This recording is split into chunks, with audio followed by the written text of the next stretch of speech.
മെസ്സിയെ കേരളത്തിലെത്തിക്കുമെന്ന് പറഞ്ഞ വാഗ്ദാനം നൽകി ആ സേവന നികുതി വെട്ടിപ്പ് നടത്തി. ഇപ്പോൾ നാളെ അന്വേഷണം GST അന്വേഷണം നാളെ ആരംഭിക്കുകയാണ്.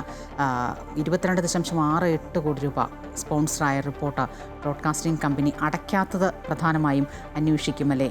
പല തലങ്ങളാണ് ഈ കേസിന്. ഇപ്പോൾ ഇതുമുതലാണ് അന്വേഷണം, ഈ GST വെട്ടിപ്പ് മുതൽ ഈ അന്വേഷണം തുടങ്ങുകയാണല്ലേ? കൃത്യമായി പറഞ്ഞാൽ മെസ്സിയെ കേരളത്തിലേക്ക് എത്തിക്കാമെന്ന് പറഞ്ഞുകൊണ്ട് സർക്കാർ സംവിധാനങ്ങളെ ഉപയോഗിച്ചുകൊണ്ട് തന്നെ അതിനുള്ള ഒരു വേദി ഒരുക്കുന്നു എന്ന് കാണിച്ചുകൊണ്ടാണ് ഇത്തരത്തിലൊരു ഇടപാട് നടത്തിയത്. അത് റിപ്പോർട്ടർ ബ്രോഡ്കാസ്റ്റിംഗ് കമ്പനി ഇക്കാര്യത്തിൽ 22.68 കോടി രൂപയുടെ സേവന നികുതിയിൽ തട്ടിപ്പ് നടത്തി എന്നതാണ് പ്രധാനമായും കണ്ടെത്തിയിരിക്കുന്നത്. ആ കണ്ടെത്തൽ കാഞ്ഞങ്ങാട് വകുപ്പിലെ GST വകുപ്പിലെ ഉദ്യോഗസ്ഥരാണ് ഈ തട്ടിപ്പടക്കം കണ്ടെത്തുകയും ചെയ്തത്. അതിൽ തുടർന്ന് കഴിഞ്ഞ സർക്കാർ അടക്കം പലതവണ റിപ്പോർട്ടർ ബ്രോഡ്കാസ്റ്റിംഗ് കമ്പനിക്ക് കത്തുകൾ അയച്ചിരുന്നു ഇതുമായി ബന്ധപ്പെട്ടുകൊണ്ട് വിശദീകരണം നൽകണമെന്ന് ആവശ്യപ്പെട്ടുകൊണ്ട്.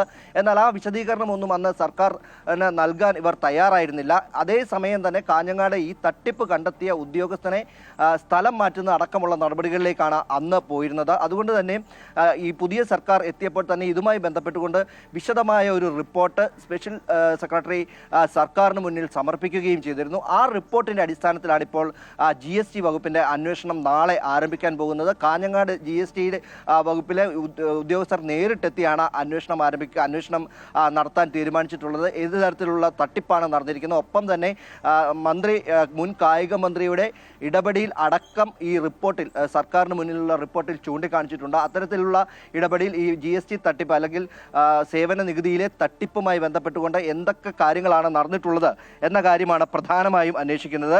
ഏത് രീതിയിലാണ് അർജന്റീന ഫുട്ബോൾ അസോസിയേഷന് പണം നൽകുന്നതുമായി ബന്ധപ്പെട്ടുകൊണ്ട് നൽകുന്ന കാര്യങ്ങളുമായി ബന്ധപ്പെട്ട് നടത്തിയിട്ടുള്ളത്. ഒപ്പം തന്നെ ഇവരുമായി നടത്തിയിട്ടുള്ള കത്തിടപാടുകൾ, സ്പോൺസർ നടത്തിയിട്ടുള്ള കത്തിടപാടുകൾ, സർക്കാരിന്റെ പിന്തുണ അടക്കം ഇക്കാര്യങ്ങൾ അന്വേഷിക്കും. ഒരുപാട് വശങ്ങളാണ് ഈ കേസുമായി ബന്ധപ്പെട്ട്. അതായത് മെസ്സിയെ നാട്ടിലെത്തിക്കാം, മെസ്സിയെ മലയാളിയുടെ മുന്നിലെത്തിക്കാം എന്ന ഉറപ്പ് നൽകി ഒരുപക്ഷെ അതുമായി ബന്ധപ്പെട്ട് നടന്ന തട്ടിപ്പതിൻ്റെ പല വശങ്ങളാണ്. എന്തായാലും GSTയുടെ അന്വേഷണം നാളെ ഇപ്പോൾ ആരംഭിക്കാൻ തുടങ്ങുകയാണ്. രജിത്താണ് വിവരങ്ങളുമായി ചേർന്നത്.